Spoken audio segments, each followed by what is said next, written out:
The results are in, and e-commerce has won.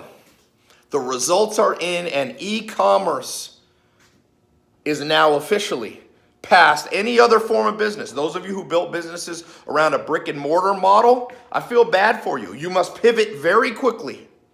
Jeff Bezos made a bet in 1994 that people want to buy things without having to go somewhere. By the way, that's the simplest definition of e-commerce, where the store comes to you. So you can sell a physical product, you can sell a virtual product. What makes it e-commerce versus brick and mortar is where the customer has to go to buy. If you want a college education, for most colleges, you have to drive to campus. Well, not anymore. The world has changed, and no matter what happens with this current pandemic, I think the inflection point has happened. Those of you who are on the fence, trying to decide if you should start a business, maybe you have a business, you're omni-channel, drop everything, burn the boats, go all in for e-com. And I can't think of one industry. If you're in the restaurant industry, e-com. Do not have the only way people buy your food come into your restaurant. That's how you go bankrupt. And if this pandemic hadn't come, it would have still happened, just much slower. And I have empathy. I'm not saying let's not, I've been telling people for 10 years that you should bet, that the writing on the wall is that you should bet on e-com. Some people thought it was a scam. I did online education. I said, you don't have to go to a campus to learn. The education can come to you right on your phone. And people say, that's a scam. But I remembered what my second mentor, Alan Nation, told me. He said, Ty, if you have a business idea and you tell other people and they think it's a good idea, you're too late. All wealth is created by catching trends when the masses still think that it's an anomaly, that something's wrong with them. When Jeff Bezos started Amazon in 1994, it grew, and then people started laughing at him. The tech bubble burst in the early 2000s, and people said, see, I told you this guy was an idiot. Who wants to buy books and food and clothing online? People always want to go to store. They want to try it on. They want to feel the vegetable in their hand. And some things, you still have grocery stores. You still have restaurants. You still have stores. But the economics have changed. And now, in the time we find ourselves now, imagine, I just bought a company called Dress Barn. Did $740 million in revenue in 2019, last year. And I bought it. And my business partner, Dr. Mayer, and I had a choice. Do we want to bet on brick and mortar? They had 650 department stores. But we saw the writing on the wall. We said, people don't want to drive. And by the way, I'll share with you a theory that I have, that it's always been this way, even in the 1800s. And we went all online. The way you buy clothing now, it's a 57-year-old brand with 10 million paying customers. We tell them you got to buy online. And some of the customers didn't like it. But then when they started using it, I said, this thing works. Why would I want to drive to a store? And now, does anybody want to be in a store with a bunch of people? I wouldn't want to be Simon Properties right now. I wouldn't want to be Brookfield.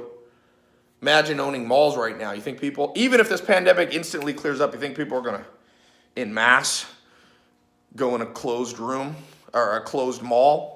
Going to go on Carnival Cruise Line? Going to go to Disney? No, the world has shifted. And remember, it's not the strongest or the smartest who survive. It's the most adaptable to the environment in which they find themselves. My question to you is, are you going to adapt quick and go all in on e-com? So, by the way, I'm on my farm here, so undisclosed location. Now this is my little home gym on the farm. I'm in Virginia, Shenandoah Valley. I have a company called Farmer's Box. I own different e-com companies.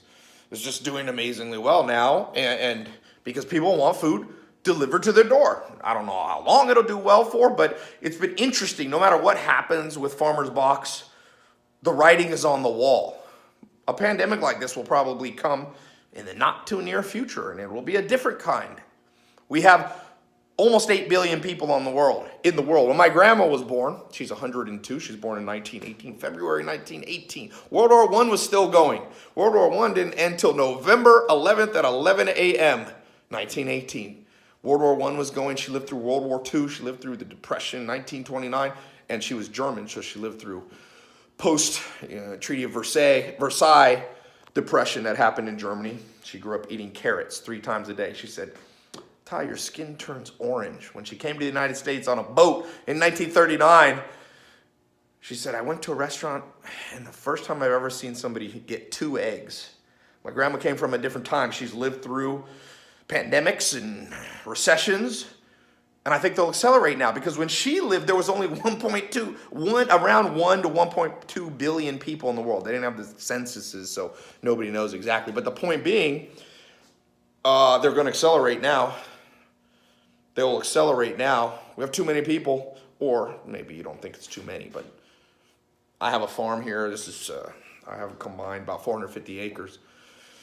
And you stick too many cows in one lot, parasites go up, disease goes up. Well, you got finite planet Earth. You got 8 billion, they project 10 billion people. So my point is that e-com will continue to win because people are going to continue to cocoon. There was a book, a series of books by a lady named Faith Popcorn. She was a futurist. She trends in the 1990s. She wrote a book saying, the future of the world is cocooning. People said, oh, what do you mean cocooning? And then all of a sudden, we find ourselves in a world where we're ultimately cocooned. People quarantine at home. But the writing's been on the wall. You could have read one of those Faith Popcorn books, but it sounded crazy then. But as my mentor said, if you're doing something that sounds normal, you're too late. You want to get in when it still sounds crazy. So by the way, you're a little late to e-com. There's people now been doing it a decade. They got a lot more skill than you have, but better late than never. What's the old saying? Best time to plant a tree is 20 years ago or today. So plant your e-com business immediately. Now, some practical stuff. Some people are like, okay, that's great, the philosophy. How do I get started? I'll give you some tools that you can start right now. For a physical product, e-com, probably best bet's use Shopify. I use a little more sophisticated platform for different e-com companies that I have, like Dress Barn, like Farmer's Box, where we sell a physical product. We use Shopify, but we have a highly modified version of it. So we're using more of the back end, but don't worry about that. You can launch with Shopify. I would say physical. Now, if you're going to sell digital products, now the array gets much more complex. Oh, by the way, well, let me keep going on this, not to lose my train of thought. So I think if you're selling something virtual or digital, now you have a tremendous amount of options. You can still use Shopify. Obviously, you're not shipping something. There's a company called Learnable, Teachable. We've used that for a time for a company I have called Mentor Box. Now we move on our custom platform. You can use WordPress. There's various plugins that are relatively easy. ClickFunnels for a front end funnel building process is pretty strong. But physical is easiest to start. Now, it's easiest to build on a software basis. It's not necessarily physical products can be relatively saturated. They could be a one-person winner takes all. There's people that get good at e-com and just dominate whole categories. They dominate dry goods. They dominate supplements. And so it's harder for you to come in as a new entrant. But one of the things that I'll tell you, so number one, physical product, easier to pick your software. In many ways, harder to differentiate. Second, if you're going to do digital products, it's more confusing which software to use to start, but the beauty of it is you have no COGS. So COGS are called cost of goods. When you look at a P&L, your profit and loss, right? You have your revenue at the top, and then you have this thing called cost of goods. It's above the line expenses. So they're expenses that are directly incurred every time you have one transaction, one sale. So if you're selling, like Farmer's Box, we sell steaks, like a ribeye steak. Every time somebody spends, let's say $100 on ribeye steak, we must send them frozen meat. So we incur a cost immediately. So physical products have higher COGS. If you're selling something digital, like an educational product, a consulting product, a tutoring product, then the cost of goods are, sometimes virtually non-existent. For example, I had a program called the 67 Steps. There were 67 principles that I learned from my mentors around how to build businesses, and around how to,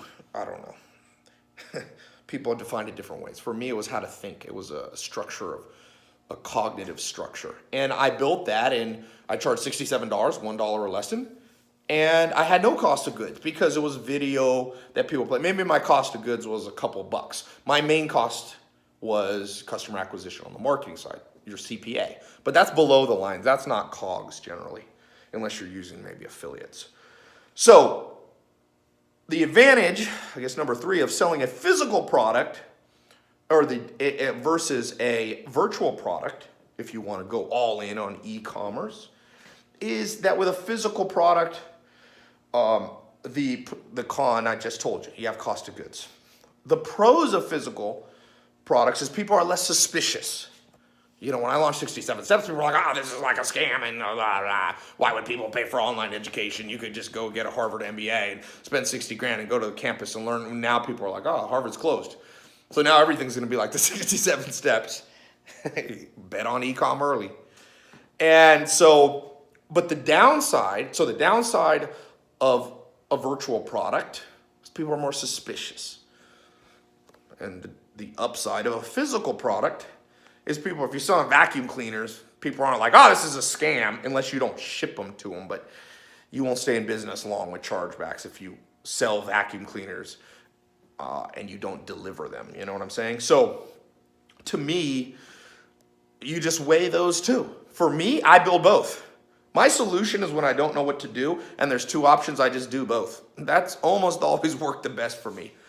Life is heuristics, which is the science of decision making. Heuristics is rarely binary. It's rarely one is better than the other. That's too pedantic, childlike thinking to go, okay, Ty, people ask me, Ty, what is the one book that's the best thing you can ever read about making money or being an entrepreneur? Well, I'm like, well, pardon my French, if making money was as simple as reading one book, everybody would be doing it, and there would be no profit in it. First rule of economics, macroeconomics.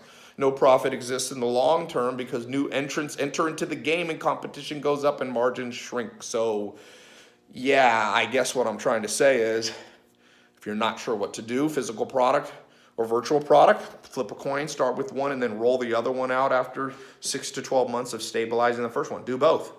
Have your cake and eat it too.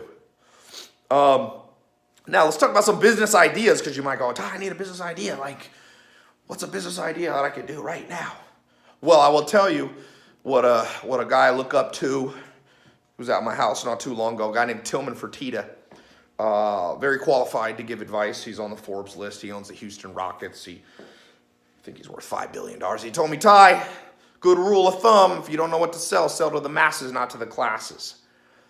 What he means is don't sell luxury products to start with, because in times like we live in today, that's the first thing people cut. You wouldn't want to be owning Louis Vuitton, I would want to own Louis Vuitton, but if you look at Louis Vuitton's revenue now versus 1 year ago or even 3 months ago, if you look at a luxury like going to Disney World, and now the thing's closed, it's losing $40 million a day.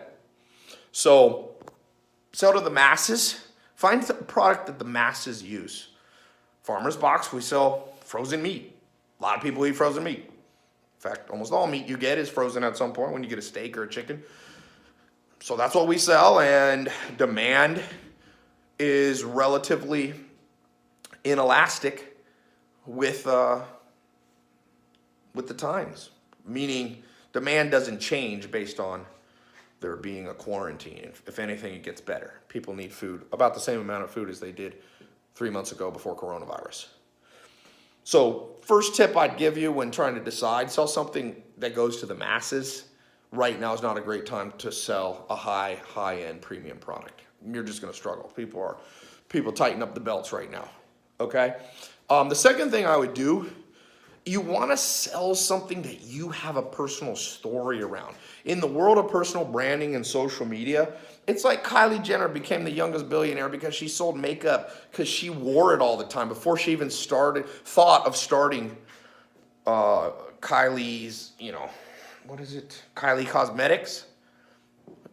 She was putting on makeup And she had a story around it, and she could say, hey, I used to try to put on lipstick, and this color sucked, and I didn't like how it made me look. So I started getting people to design my own. And by the way, if you want to wear the same makeup that I have. So you need the story. Stories sell. Stories are persuasive. Stories go viral. There's a good book called Contagious. I think it's by Noah Berger. And, one of the things is stories go viral. So when you're trying to pick what e-commerce product you should build, ask yourself, what can I tell any sort of story? Maybe you were sick at some point and you took various supplements and you feel like that helped you. Don't make too many claims or the FDA will get mad at you and the FTC. But that's an example of things that work. Farmer's Box, I owned farms before I built Farmer's Box so I could grow food for myself. Organic, know where it came from. And then I had too big of a farm and I was like, I can't eat all this food. And so I started giving away to my friends. And then my friends, it was too much for them. So I said, well, I'm going to put it on my website to my followers. So a story led to a product. And the best businesses are often built around stories. Even think about Elon Musk. Like, he has this story where he believes that at some point, planet Earth, we will either blow ourselves off of it or whatever critical moment comes and we need to be on Mars or we need to be exploring space. So he's built this business around this core belief that he can tell a story around, and it's very convincing. And he does the same thing with Tesla and the same thing with Solar City. Great businesses are built around a core story that is personal to you, especially now, even more so. Jim Watson built IBM in the 60s or 70s in a different time, a time of the rise of corporations, and this was less important. But this is important for you today, that you build more and more about stories. And lastly, in terms of some ideas, let's just brainstorm some. What could you do? Let's start with the physical product side. Okay, we don't want to sell to the masses, not the classes. Personal story. It's hard for me to know your personal story, but I'll just invent some. Build a company that's all around selling lentils. Maybe you're vegan. Lentils, high protein. Tell a story. Maybe you went to the Middle East and I think lentils came from, the Nile River or Valley or maybe Iraq or Iran. And you're like, maybe you were in the military. You're a veteran. You're like, when I was in Iraq and Iran, I started eating a lot of lentils in local cafes. And I realized that lentils have all these health benefits. And so now I've built thelentilstore.com. And it's full of every variety of lentils. It's got videos. It's got recipes of me cooking it. And here you go. Here's my story. Here's my family. I feed this to my kids. Build your business on Shopify. It's a business that's to the masses, not to the classes. You don't have to be a billionaire to eat lentils. And there you go, a simple niche business. By the way, I recommend for beginners, start with niche. If you've never built a business that's done over 10 million gross revenue annual, start niche. If you've already done 10 million gross revenue, do not do niche, go broad. But this video is for beginners, not more advanced. What's another example? You want to do a service side. So you're not building a Shopify site. You're building a ClickFunnels or a Kajabi or a WordPress or I can't remember if it's Learnable, Teachable, one of those. Here's one. Build a simple consulting course on how restaurants can add delivery services to their businesses. Restaurant owners would love to still be in business legally, and one way they can legally be in business is what? Selling either at their, some places it's even hard to sell curbside, but delivery. So build a simple consulting course. It's $97 or $197. Let's say you have a background in logistics. Let's say you have a background in the restaurant business, or you were an Uber driver or an Uber Eats driver. Well, now you got a story, and you're selling to the masses, not the classes. A $97 consulting course. Record 10 videos from start to finish. Maybe you have a case study. Maybe if you have a friend who owned a restaurant, do the consulting for them, work out the kinks, build that course. I know a guy on Kajabi, I think it was, he built a simple course. He had been an engineer on how to use Excel. Most people don't know how to use all the functions of Excel. He built a simple Excel program. It was like 7 videos, an hour each, and he made $250,000 a year. with like 50, 60, 70% margins. So he's making six figures. He recorded the program once. That's all around you. Bet on e-com. Bet on what I've talked about today, because I can tell you, I work with the biggest investment banks in the world. I do big M&A stuff. I just was able to buy Forever 21, but Simon Properties came in and some big guys came in, but I was there. It's a $3.5 billion company. I've pulled back the curtain. I can tell you, I grew up with a mom, single mom. You know, dad was in prison. I never thought that I would be seeing the real workings of, and you know, bidding on companies doing billions of dollars. But it's not as complicated as you think. They make the same mistakes. They have the same cognitive biases that cause error in entrepreneurs that I know that are making $10,000 a month. Never be intimidated. You can respect, but never be intimidated. The world is yours if you can catch the trends early, if you can build expertise. The good news for you is e-commerce is not scary anymore. The bad news is you're a little bit late. So hurry up. Hurry up. Time is of the essence. If this was helpful, leave a like and just subscribe to my channel. I never say that on videos, but I've been noticing other people do, so I probably should. I'm not focused as much on social media anymore. I'm busy with businesses. We got businesses doing. It's a good time to be alive. It's a scary time on some level, but scared money ain't ever made money. Don't be scared. Cautious, analytical, yes. Fear, this is out of our hands. So what's the cliche? Life gives you lemon, make lemonade. How about this? Life gives you lemon, open a lemonade stand. It's even better.